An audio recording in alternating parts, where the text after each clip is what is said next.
अस्सलाम वालेकुम, मैं सूफिया मलिक और आप देख रहे हैं पीके न्यूज़। सबसे पहले अगर इलेक्शन से पहले नताइज तय करने हैं तो इंतखाबात का कोई फ़ायदा नहीं। एक वज़ीर आज़म बनेगा तो दूसरा दामली का इल्ज़ाम लगाकर धरने शुरू कर देगा।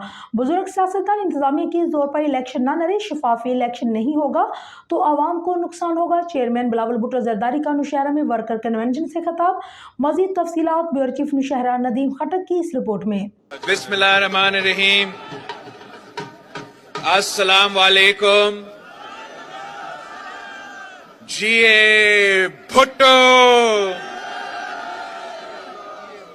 सबसे पहले मैं आप सबका, खटक साहब का, आप सबका शुक्रगुजार हूं कि आज आपने पाकिस्तान पीपल्स पार्टी का हमारा ये कन्वेंशन रखा, मुझे ये मौका दिया कि मैं अपने पाकिस्तान पीपल्स पार्टी के जियालों से मिलूं, कुछ हमारे खवातीन विंग से मिलूं, लॉयर से मिलूं, हमारा बुजुर्ग सिद्दीकी साहब से मैं मिला जिसने अपना पूरा तारीख मुझे बताया, किस तरीके से पाकिस्तान पीपल्स पार्टी के लिए कायदे अवाम शहीद जुल्फिकार अली भुट्टो के लिए कोरे खाए। और खास तौर पे हम जब यहाँ नौशहरा पहुंचे हैं तो ऑफ कोर्स लियाकत शबाब साहब का कमी महसूस हो रहा है पाकिस्तान पीपल्स पार्टी के लिए, जिन्होंने जिंदगी भर खिदमत की, जिदोजहद की, शहीद मोहतरमा बेनजीर भुट्टो के साथ शाना बशाना खड़ा रहा, वालिद साहब के साथ काम किया। मुझे भी मौका मिला लियाकत शबाब साहब के साथ काम करने के लिए, और अब मुझे ये पाकिस्तान पीपल्स पार्टी का कन्वेंशंस का जो सिलसिला चल रहा है उसे मुझे महसूस हो रहा है कि पख्तूनख्वा के जियाले जाग चुके हैं। पख्तूनख्वा के जियाले इलेक्शन के लिए तैयार है। पख्तूनख्वा के जियाले इलेक्शन से नहीं भाग रहे हैं, इलेक्शन का मुतालबा कर रहे हैं।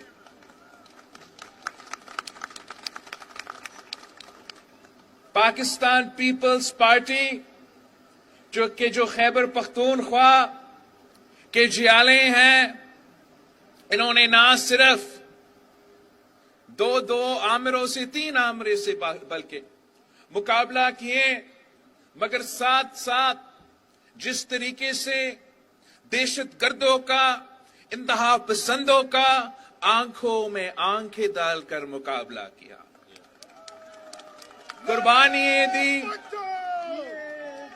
कुर्बानियां दी, शहादत कबूल किए, मगर अपना असूलों से पीछे नहीं हटे, अपना नजरिया से पीछे नहीं हटे, अपना जमात से पीछे नहीं हटे। और इस पे मैं आप पे फख्र करता हूं, आपके बहादुरी पे फख्र करता हूं और आपका शुक्रगुजार। साथियों, पाकिस्तान में आजकल बहुत मसाइल है, बहुत मुश्किलात हैं। मैं कहां से शुरू करूं? एक तरफ तो हमारा मईशत है, वो आपके सामने है कि किस तरीके से महंगाई तारीखी सतह पे पहुंच चुका है, बेरोजगारी और गुर्बत तारीखी सतह पर पहुंच चुका है, और इस्लामाबाद का कोई परवाह नहीं है।